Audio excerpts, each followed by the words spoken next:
হাতুড়ের বিদায়ে বাংলাদেশ দলের দায়িত্ব নিচ্ছে মাশরাফি বিন মুর্তজা। তামিমের চাওয়াতেই দায়িত্ব নিচ্ছে মাশরাফি। এই নিয়ে বিস্তারিত জানতে হলে ভিডিওটি না টেনে শেষ পর্যন্ত দেখতে থাকুন। আর আপনি যদি আমাদের চ্যানেলে নতুন হয়ে থাকেন তাহলে এক্ষুনি সাবস্ক্রাইব করে রাখুন।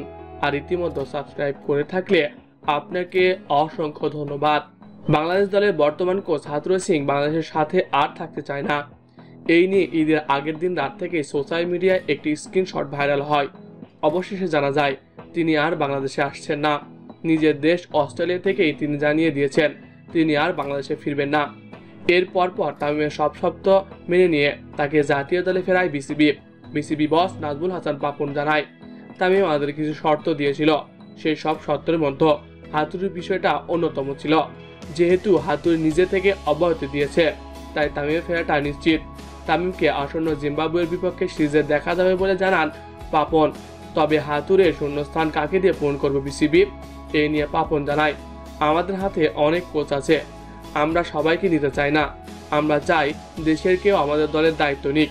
দেশের কোচরা দেশের ক্রিকেটারকে খুব ভালোভাবে বোঝে, তাই আমরা সেটাকেই মূল্যায়ন করছি। জিম্বাবুয়ের বিপক্ষে সালাউদ্দিনকে অন্তর্বর্তীকালীন কোচ হিসেবে নিয়োগ দেওয়ার কথা ভাবা হচ্ছে। জিম্বাবুয়ের বিপক্ষে সে ভালো করতে পারলে তাকে দীর্ঘমেয়াদী কোচ হিসেবে রাখা হবে। এমনকি আসন্ন টি-20 বিশ্বকাপেও সালাউদ্দিনকে দায়িত্ব দেওয়া হতে পারে বলে জানান পাপন। তবে তামিম ইকবাল চায় বাংলাদেশ দলের দায়িত্ব নিক মাশরাফি বিন মুর্তজা।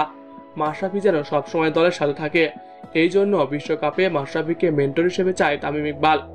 এই নিয়ে তামিম বলেন, মাশরাফি ভাই এমন একজন মানুষ যিনি ড্রেসিং রুমে থাকলে ড্রেসিং রুমের অবস্থা পরিবর্তন করে দিতে পারে। তাকে আমরা সবসময় চাই। সে আমাদের একজন অভিভাবক। সে কিভাবে একটা ম্যাচকে জিতে আসতে হয় সেটার অনুপ্রেরণা দিতে পারে। তাই আমি চাই মাশরাফি ভাই অন্তত বিশ্বকাপে হলেও আমাদের সঙ্গে থাকুক। তো প্রিয় দর্শক, মাশরাফিকে বাংলাদেশ দলের মেন্টর নাকি কোচ, কোন ভূমিকায় দেখতে চান আপনারা কমেন্ট করে জানিয়ে দিন।